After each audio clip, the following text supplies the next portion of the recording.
Hey, yo, what's the deal? That's your boy Tag from Pro Wrestling Tag. You know what I'm saying? This is one. This is two. This is the second video I'm doing for the night. You know what I mean? Because I got work in the morning. You know what I'm saying? And right now I'm just preparing. I'm just preparing my lunch for mañana. You know what I mean? Just preparing my lunch for mañana.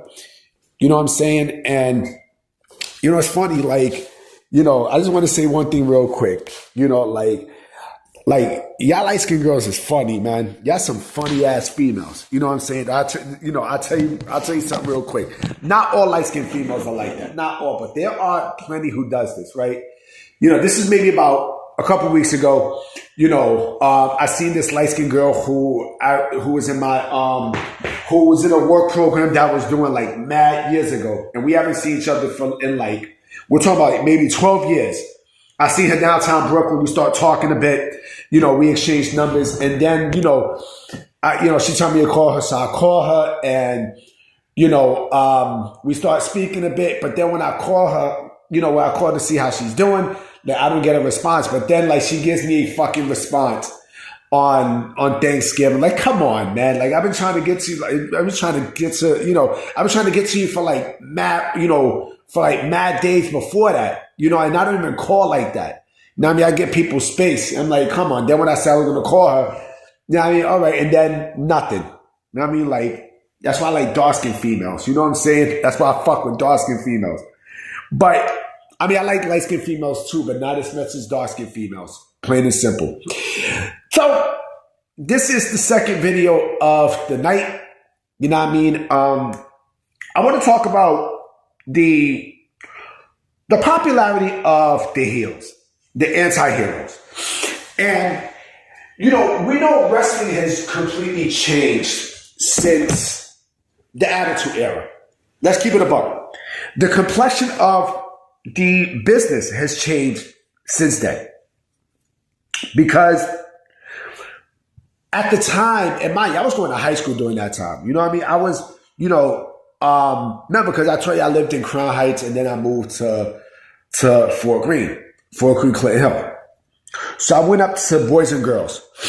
You know what I mean? And back in the day, as a diehard wrestling fan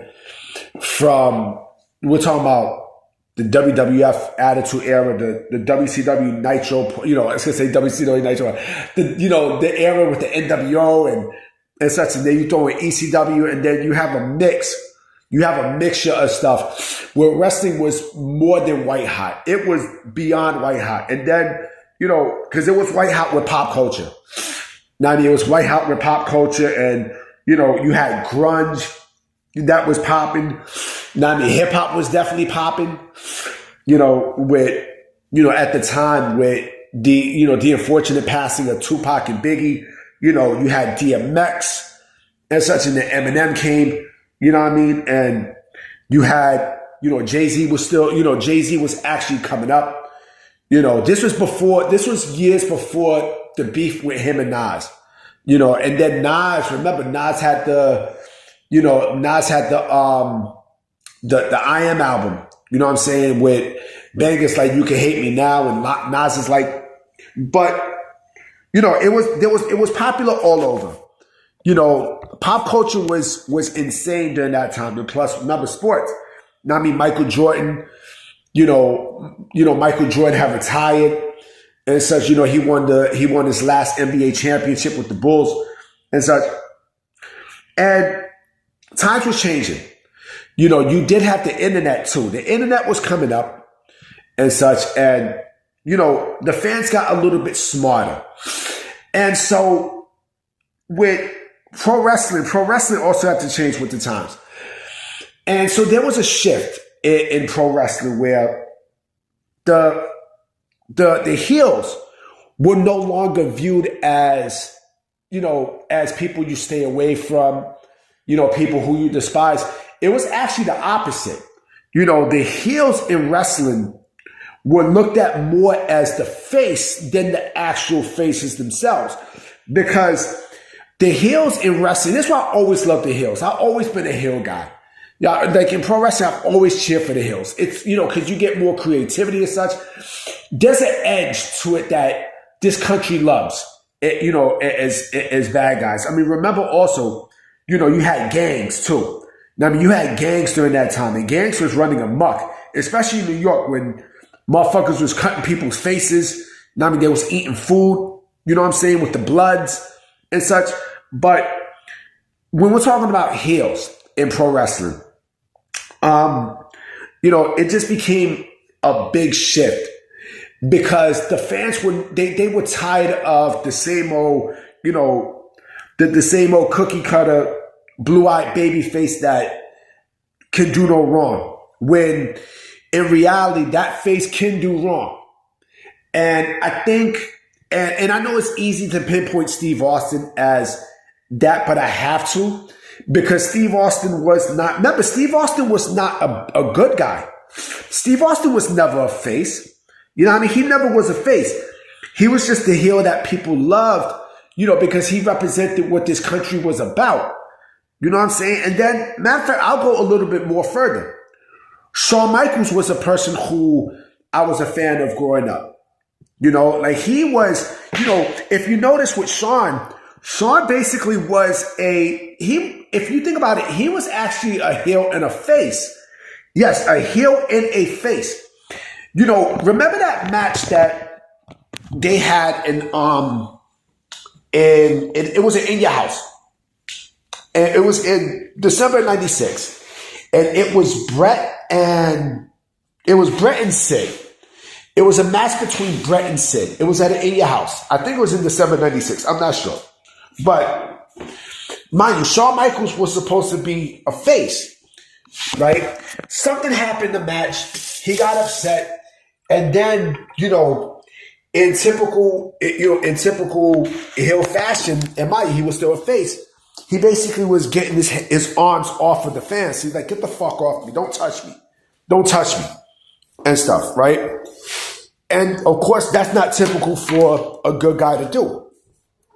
But, if we're talking about, faces and heels and such, again, all that changed. And again, the fans got smarter. The fans, because traditional good guys are boring. Let's keep it a buck. The times has changed. The mid to late 90s basically were the ones that facilitated that change. Everything. And mind you, there was more rebels than anything else. It was a rebellious time. So the good guys needed to change. Shit. The NWO was over. And that was unheard of. That was beyond unheard of. Where heels were basically cheered like that. They had to shift with the times. So you couldn't have Steve Austin as, a bad guy, thick and thin through, because again, he was getting cheers. He was getting more loud cheers than the cookie cutter good guys themselves. And then also, you also got to throw in that a lot of their real personality start to show. A lot of it start to show. So it's easy. It's very easy to be a good guy when you have become a bad guy, And again, I've always been a fan of the heels. Always. Triple H is one of my favorite heels and such. He even said he doesn't like being a face. And you see why. And you see why, because again, you get more, you can do more creatively. And I see why, people are popular with the heels, because the heels are basically the ones that they get the shit done by any means necessary.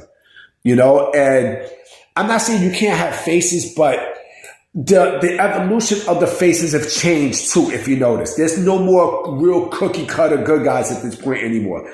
Vince McMahon tried. The only one that you've seen that was a cookie cutter good guy, the last one was John Cena. He was the last cookie cutter good guy. But, again, when you get booed, that's another thing too. Like, the cookie cutter good guys are viewed as soft, pussy. You know what I'm saying? And you got to change. Yeah, I mean, you definitely have to change. And, this is why they did the heel turn with Roman Reigns. You had to. You cannot force. You can't force. You can't force. Someone to like a wrestler because you programmed as that. You can't do that. It's not going to work. It don't work. It don't work. And this is why being a bad guy is great, but also has its benefit. It has its disadvantages too, because eventually, they're going to start to cheer you. You have to go good. That's the only thing that's different. It's very rare to see, to have someone as the bad guy, through their entire career. It's very rare. Not a lot of people can do it. I don't know a wrestler that has been a bad guy through the majority of their career. Heck, I don't even know a person who's been a good guy through the majority of his career. Shit. Even Bill Goldberg and Sting were heels at one point. You know what I'm saying? So I just wanted to bring that, to your attention. You know what I'm saying? This video is probably going to go up at 8 o'clock because I got a lot of shit to do. Now, I got a lot of work stuff to do. So I'm going to definitely holler at y'all. I will see y'all mañana. Peace.